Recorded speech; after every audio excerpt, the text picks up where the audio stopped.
Okay, the CSO came out today with its report saying that in 2011 that house prices fell by 16.7% in Dublin, and that the average price is now about 198,000 in the capital for a house. They say that from the peak in 2007 that house prices have fallen by 54% in Dublin and by about 43% nationally.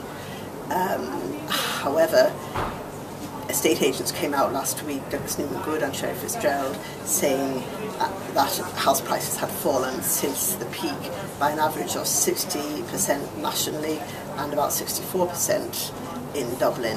And estate agents have been saying this all along. Their figures of the price falls are much bigger than the figures of all the other measures. And one reason for that is that they are measuring, they are surveying the actual sale prices that they have achieved for houses in the past 2 years.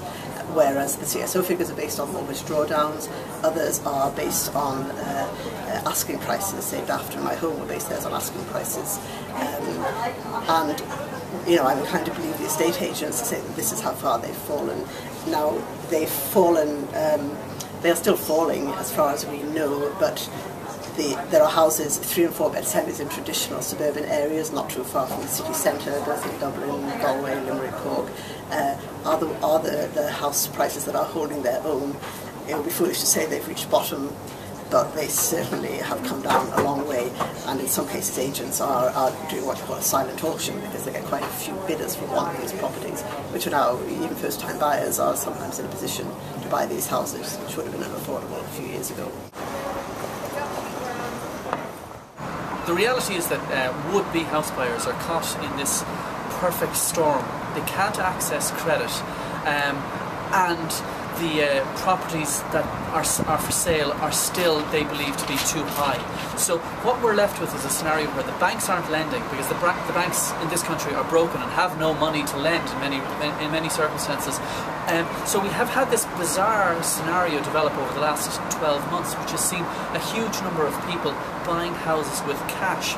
Now you might ask, where would people get the cash to just walk up to somebody and buy a house? Well, that was very evident at all the Allsop space auctions of distressed properties which took place earlier, took place in 2011, and the vast majority of people buying those distressed properties were buying them with cold hard cash.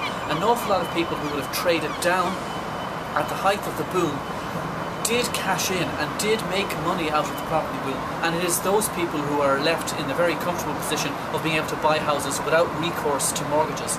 Because the thing that is absolutely stagnating the property market, in addition to the fear which is paralysing consumers, because consumers who would want to buy houses are terrified that if they buy now, property prices will fall another 10% or another 15%, and that will leave them mired in negative equity. But on top of the fear and on top of the paralysis, you also have this scenario where the banks won't lend anybody money.